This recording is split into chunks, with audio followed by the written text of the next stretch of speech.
my second video answering questions that came in off a Facebook post that I made about getting into real estate, or questions about sales, how to build a business. I'm happy to answer all of those. From what I know, if there's something I don't know, obviously I'll say that I don't know.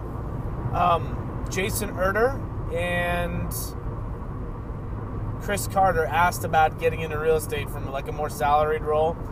There's a couple of ways to get into real estate.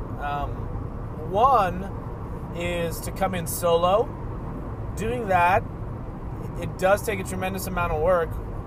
If you follow the right systems and models, do a little bit of homework ahead of time, strategy, you should be closing 1 to 2 deals a month within a few months. So that you do need to have a little bit of money saved up, a little bit of a cushion saved up, particularly for living expenses and a little bit towards building the business in that time.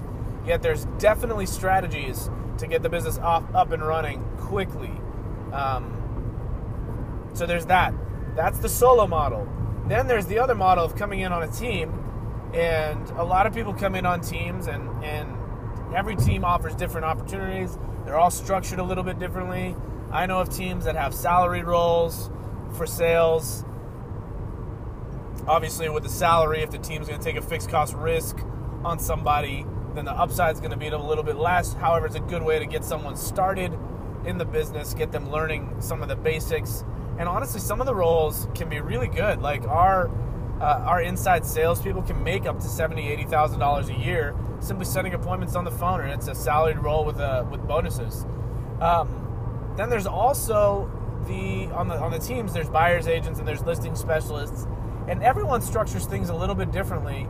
So you just need to dig in, and so there's all sorts of opportunity. The thing is, no matter what you do, is to get to where I think the biggest challenge people have when they get into real estate is, ooh, I'm going to be my own boss. Ooh, I'm going to set my own hours, and ooh, I'm going to make all the money I want to make. Well, it doesn't work quite like that.